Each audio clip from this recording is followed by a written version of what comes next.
Jai Shriram. Welcome to Sheela Ravi kitchen. ಇವತ್ತು ನಿಮಗೆ soya ಚಕ್ಸ್ನಿಂದ ಕಬಾಬ್ ಯಾವ ರೀತಿ ಮಾಡುವುದು ಹೇಳಿಕೊಡುತ್ತೀನಿ ನೋಡಿ. ಸೋಯಾಬೀನಿಗೆ ನೀರನ್ನು ಹಾಕಿ. ಇದು ಗಟ್ಟಿಯಾಗಿರುತ್ತದೆ. ಇದು ತುಂಬ ಸ್ಮೂತ್ ಆದರೆ ಕಬಾಬ್ ಮಾಡಲಿಕ್ಕೆ ಚೆನ್ನಾಗಿರುತ್ತದೆ. ನೆಕ್ಸ್ಟ್ ಇವಾಗ ಒಂದು ಬೌಲಿಗೆ ಮೊಸರು, ಅಚ್ಚ ಖಾರ ಪುಡಿ ಹಾಗೂ ಉಪ್ಪು, ಚಾಟ್ ಮಸಾಲ ಹಾಗೂ ಸ್ವಲ್ಪ ಅರಿಶಿಣ. ಇದಕ್ಕೆ ನಾವು ಮೈದಾ ಹಿಟ್ಟು ಕೂಡ ಹಾಕ್ಕೋಬೋದು, ಆದರೆ ನಾವು ಕಾರ್ನ್ಫ್ಲವರ್ ಹಿಟ್ಟು ಹಾಕಿದ್ದೇವೆ 2 ಸ್ಪೂನ್ಸ್. ಇದನ್ನು ಚೆನ್ನಾಗಿ ಮಿಕ್ಸ್ ಮಾಡಿ. ಇವಾಗ ಸೋಯಾಬೀನ್ನಲ್ಲಿರುವ ನೀರನ್ನು ಬಸೆದು ಈ ಮಿಕ್ಸ್ ಮಾಡ್ಕೊಂಡವಲ್ಲ ಅದಕ್ಕೆ ಹಾಕಿ ಸ್ವಲ್ಪ ಕಲಿಸಬೇಕು. ಚೆನ್ನಾಗಿ ನೀರನ್ನು ಬಸೆದಿರಬೇಕು ಹಾಗೂ ಇದನ್ನು ನೀಟಾಗಿ ಕಲಿಸಿಕೊಳ್ಳಬೇಕು.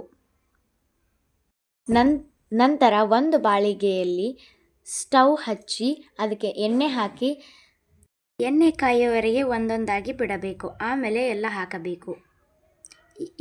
ಸಣ್ಣ ಉರಿ ಇಟ್ಟು ಚೆನ್ನಾಗಿ ಕರಿಯಬೇಕು. ಇದು ಕ್ರಿಸ್ಪಿ ಹಾಗೂ ಕ್ರಂಚಿಯಾಗಿ ಬರುವ ತನಕ ಕರಿಯಬೇಕು. ಶೀಲಾ ರವಿ ಕಿಚನ್ಗೆ ಲೈಕ್, ಸಬ್ಸ್ಕ್ರೈಬ್ ಹಾಗೂ ಶೇರ್ ಮಾಡಿ ಪ್ಲೀಸ್. ಇವಾಗ ಸೋಯಾಬೀನ್ ತಿನ್ನುವುದರಿಂದ ಆರೋಗ್ಯಕ್ಕೆ ತುಂಬ ಒಳ್ಳೆಯದಾಗುತ್ತದೆ. ಇದನ್ನು ನೋಡಿ ನಿಮ್ಮ ಮನೆಯಲ್ಲೂ ಕೂಡ ಟ್ರೈ ಮಾಡಿ ನೋಡಿ ಹೇಗಿದೆ ಅಂತ ಕಮೆಂಟ್ ಮಾಡಿ.